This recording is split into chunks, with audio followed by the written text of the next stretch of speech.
Good evening, friends. Good evening, beautiful humans. And the rest. Some robots, some hybrids, some clones. But we are all on the same planet. So what to do about it? Do we continue playing the games of separation, distancing each other more because we are, let's say, a different kind of the same species? Do we do nothing to educate ourselves first and then try to educate others? What is transpiring in all these thousands of years that have never been out in public? Or even if it went public on a certain, let's say, historical timeline, it has been diminished. It has been hidden in the bunkers of undergrounds where dark kept all the secrets for themselves, so they knew how to control you. Today's title is very simple. To do nothing is never a solution. Exclamation mark, not a question mark. Doing something in your life, it's a very pretentious thought, because we never actually do anything. We just follow a program, regulations and rules that have been implemented on us through religion, through history, fake history, through, in the present time, media, TV programming, educational programming, religious programming, and most of all, our, let's call it, sociological approach to food, sociological approach to medicine, to healing, sociological approach to relationships, meaning that these all aspects were deeply ingrained into us, programmed, so much that we had no idea that we actually living on the remote control, that we're living a life that it's actually not ours. So why many people didn't have a chance to do a thing in their life? Doesn't matter age, they end up dying and realizing what was all about. And they're thinking about, they heard about the reincarnation, the church is very defiant about it, now suddenly it doesn't exist. But it's very, very present in the many other religious approaches and even the common sense approaches, because it would be very ridiculous that, let's say, God created a planet, a sun, air that we breathe, all the plants, for us to live 50, 60, 100 years and die, and then what? So what was the reason for us actually being here? To do nothing? Or to get out of our programmed mind and start really sensing what is the purpose of us here? I'm talking individually because every one of us has a different, truly different purpose. I will bring Julian Assange as one of the beautiful examples of the being who's doing everything. And he's not doing this for the sake of you. He's doing it for the sake of himself.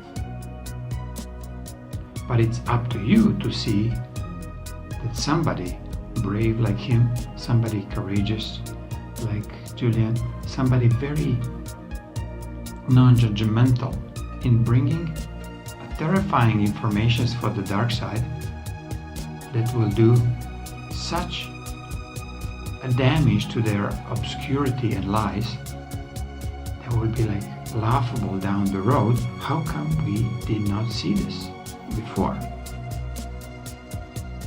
So, can you imagine that Julian Assange didn't do anything for the last 20 years, 25 years of his, let's say, adult life, where he started doing hacking, he started doing a computer, truly education of himself and many others, what information can do a damage to the society, or holding an information from others can do a damage. Now it become more prominent. A war weapon is a software virus than any other biological virus.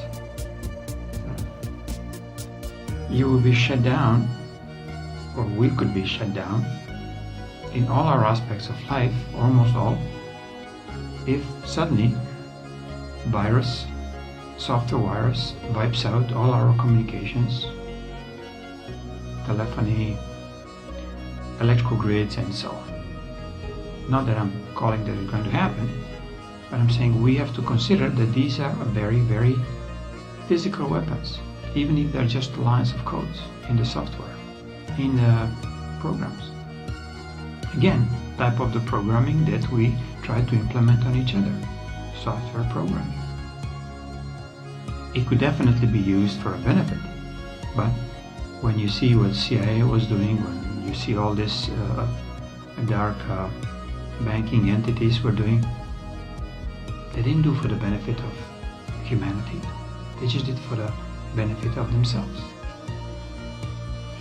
And going back to subject, its only solution in all of your, let's call it, daily life is not to sit and do nothing, but to find what you can do and how you can share what you learned from Julian, what you learned from Donald Trump, what you learned from Ronald Trump, what you learned from many of us who are diligently doing what we're doing. Looks maybe minuscule, but I'm asking you, could you do something what Julian Assange did? Start being a whistleblower, start being a true patriot, not patriot for the United States or Australia or whatever country or nation, but be patriot for humanity, that you start realizing what is happening or what was happening with humanity. Otherwise, if you stay stagnant in your status quo, watching soap operas and reality fake TV shows, will do any kind of good for you. It will maybe not do any kind of direct bad instantly, but down the road, next couple of weeks, next couple of months, you will start feeling what you did very wrong today. Or if you turn this around, what you do today, good, positive, in the sense of you share what you know. You share Julian Assange's information out public, and you're not afraid for the skin of yours, or your paycheck, or your reputation. Only then you will become a true and free human. Maybe you'll be challenged, but you'll be challenged only by the dark, afraid entities who have no interest for you to wake up. So, solution is to become really active in distributing informations that could change and benefit all, like for the better good of all. Not only for your own little benefit, that if you quiet, you'll keep your job. I don't think so. If you know that you're doing wrong as a lawyer, as an advocate, as a medical profession, whatever, doctor or nurse, giving nasty pills to people, doing surgeries that are not necessary, if you're an insurance broker who's just scamming people into paying tremendous amounts of their own hard-worked revenues into a scam that it's perpetually going down. And you say nothing because you still think you can hide behind the paycheck. I don't think so anymore, because today you're actually creating your future. But today, with your actions, you're creating your tomorrow. Today, with your non-actions, you will create your tomorrow's demise. So, do I give you a warning to tell you that the day will come where there will be no more chance to change your attitude? It'll be you are it or you're gone. So start really doing things for others. Start really doing very brave things for yourself.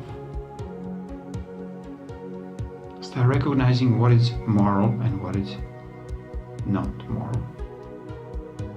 Start recognizing what is moral and what is legal. Even if it's in the law, even if this thick black dictionary book, what and how you have to supposedly behave, nobody says that this is true. Nobody says that this is moral. In the Middle Ages, they were catching people who can heal without any medications, and they pronounced them as the witches, and they hang them on the crosses or they burn them. It was maybe legal because church brought up a law against against something that they don't want to people have a benefit of a good health or easy help. But now everybody is accessible to self-healing. Everybody can access to the natural remedies. They are in the nature. So you will not be put on the fire because you can help others. Now the time comes, and meaning in the midst of the human consciousness becomes much more stable to accept that we don't have to do the old ways. We don't have to respect the old rules, or especially old Roman laws. And I'm talking not only medications, I'm talking about every aspect of our life. Parliament, United States, or whatever, Congress, think they are something of the importance because they made a rule and law that they have to be asked for any crappy decision that is holding like a knife over Americans' lives. Who says that this is completely moral? And who says that if Trump just makes a decision and revitalize a true intrinsic and moral law, call it natural law, in the United States, it'll be like 90% of the civil servants and all these crapsters in the government will fall off because they want to keep a status quo. They don't want to move around and start doing a service for everybody else. They just wanted to keep a status quo for their own benefit. Financial, materialistic, let's say emotional benefit. Time for you to choose. Do you want to sit on your hands and you want to complain that life is very unfair? Because it will become more and more unfair and more disturbing for whoever of you are just sitting on your hands and doing nothing. So, good luck with your options. You have them, you heard them. I cannot help you. Julian cannot help you. Chronometron cannot help you. Ron could help you, but you have to ask him. Well, that's the biggest challenge for your ego. If you think that you're sick, if you think that you are taken by some entity who's controlling you, which you most in the cases you are. So have the courage, contact Ron Amitron on creationlightship.com and you find what you are ill from. He definitely can help. But by this, you know that you're actually doing some truly noble action, that you decided to help yourself.